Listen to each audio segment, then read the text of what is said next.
What is syncope? First of all, definition of syncope. Syncope is a transient, self-limited loss of consciousness due to acute global impairment of cerebral blood flow. Cerebral blood flow कम हो जाता है. The onset is rapid, duration is brief, recovery is spontaneous and complete. Let me repeat. The onset is rapid, duration is very brief, recovery is spontaneous and complete. Every word of the definition of syncope is important. The most important thing is that it is reversible. The recovery is spontaneous and complete. It is very transient. Loss of consciousness because of impairment of cerebral blood flow. Right. This is the definition of syncope. Now coming on to the causes of syncope.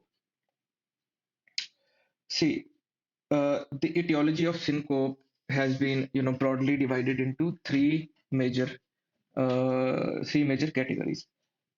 One of the kind of syncope is neurally mediated syncope, which is famously known as vasovagal syncope. First is the neural syncope, neurally mediated syncope. Second is orthostatic hypotension, which is the most common sign of autonomic failure, dysautonomia, orthostatic hypotension. Third is the cardiac syncope, neurally mediated syncope, orthostatic hypotension, and cardiac syncope. Cardiac syncope is because of some cardiac causes like structural heart disease or some functional heart disease, right? Or some arrhythmias. These kind of etiologies are there in cardiac syncope. We will come on to the individual topics in a course of time. Epidemiology of syncope. See, 3% of all emergency department visits are because of syncope. 1% of all hospital admissions, and in general population, the lifetime risk is 35%. Peak incidence is between 10 to 30 years of age. Right, so this is epidemiology. Now coming on to pathophysiology. See, standing means bipedal posture. Bipedal standing posture, though it has many benefits, but it poses some physiologic stress on the body also. Standing leads to venous pooling of blood in splanchnic circulation, in buttocks, and in the lower limbs. About 500 to 1000 ml of blood is pooled in the lower part of the body. Once this amount of blood is pooled, it will decrease venous return, it will decrease cardiac output, and it will decrease blood pressure. What will happen then?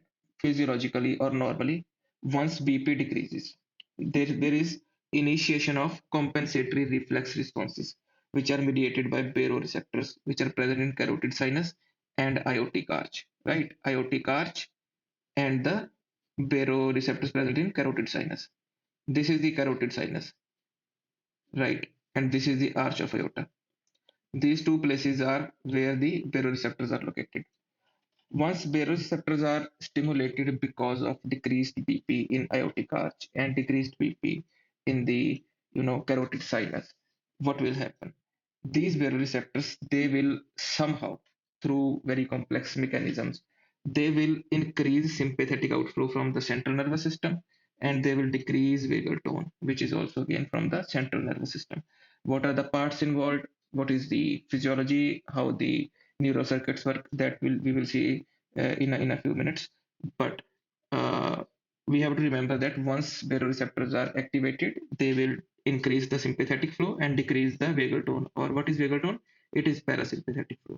So parasympathetic flow decreases and sympathetic flow increases. Right? It will cause increase in peripheral vascular resistance because of contraction of smooth muscles in the blood vessels. It will decrease venous pooling and increase venous return. It will increase cardiac output and the BP, which was usually falling because of standing. It will decrease the, it will prevent the fall of BP. This is the normal phenomena. Normal phenomena is when a person stands, BP decreases, and because of that, baroreceptors are activated, and our brain, it increases the sympathetic outflow and decreases parasympathetic outflow. The mechanisms ultimately prevents fall of BP. If this response fails somehow, if the baroreceptors don't work, or somehow if our central nervous system does not respond, or somehow if there is a problem in the heart, means the final pathway of this reflex arc. If there is defect in any part of this pathway, it will be a failure of this reflex response. So if this response fails, right, now how can it fail? It can transiently fail or it can permanently fail. If it transiently fails, it will cause syncope. What kind of syncope? Vasovagal syncope or neurally mediated syncope, which is the first category of the type of syncope. Transiently fails, vasovagal syncope. If it is permanently failing, means every time the patient is standing, every time venous pooling occurring, every time the baroreceptors fail, it will cause a problem, a disease known as orthostatic hypotension. There is a proper definition to this orthostatic hypotension. We will read in the upcoming slides, but we have to remember that if our baroreceptor response chronically fails, it will cause orthostatic hypotension. If it transiently fails, it will cause vasovagal syncope. Right, now coming on to next slides. This is the pathway involved in normal baroreceptor response. See, this pathway is a very volatile one. Means we tend to forget it again and again because there are many variants, many variables which are involved in this pathway. So we have to remember it for once at least. It all starts with baroreceptors, which are present in aortic arch and carotid sinus. These baroreceptors, they will, once BP falls, decrease in BP. Why will BP fall? Because of standing posture.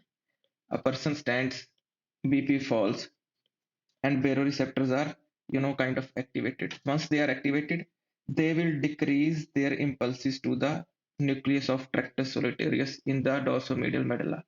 Nucleus of tractus solitarius. Now, this nucleus is a center to many other nuclei. First of all, what will it do? It will inhibit nucleus ambiguous, and nucleus ambiguous is the parasympathetic nucleus for vagus nerve. Means vagal output is mediated through nucleus ambiguous. If it is inhibited, vagal output will decrease and heart rate will increase, because we know that vagus has a negative impact on heart rate. Vagus nerve decreases the heart rate. If vagus nerve is inhibited, heart rate will increase. This is the first thing which happens when BP falls, right? BP falls, this is the first thing to happen. Along with this, what is the second thing that nucleus tractosolitis will do? CVLM is stimulated. It is caudal ventrolateral medulla, CVLM. It is also an area in the medulla, ventrolateral medulla, known as CVLM. It is a center for BP management, BP response. CVLM will stimulate RVLM. It is rostral ventrolateral medulla, right? It will increase sympathetic tone via sympathetic supply to heart and blood vessels. We know there is a sympathetic supply to the heart and sympathetic supply to the blood vessels. If blood vessels are sympathetically activated, they will contract and peripheral vascular resistance will increase. If heart is stimulated by sympathetic supply, its contractility increases. Contractility increases, cardiac output increases. Right.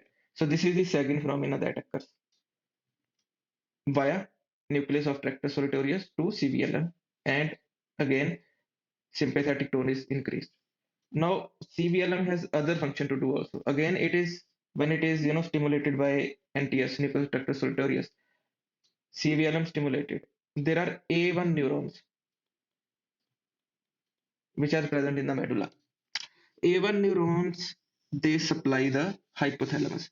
Hypothalamus has uh, two areas, two nuclei, which are involved in the production of vasopressin. Right. What is vasopressin? It is also known as ADH, antidiuretic hormone, which is responsible for absorption of free water, water retention in the renal cortical tubules, renal collecting tubules. Right. It will increase BP. Right. Again, caudal ventrolateral medulla will stimulate A1 neurons. A1 neurons will stimulate the paraventricular and supraoptical nuclei of hypothalamus, which will increase production of vasopressin, and it will cause water retention, which will cause increase in BP. This is the third thing which is done by stimulation of nucleus tractor sertoris by baroreceptors, right? First is inhibition of nucleus ambiguous. Second is increase of sympathetic outflow. Third is release of ADH from the hypothalamus, means production of ADH from the hypothalamus and its subsequent release from the posterior pituitary. It will cause free water retention and it will increase BP. Three functions. This is the normal baroreceptor reflex and its response on various peripheral organs. Now, if we see it in an image, how does it look? This is an image from Harrison's textbook. See, this is the afferent pathway, this is the efferent pathway. First of all, let us look at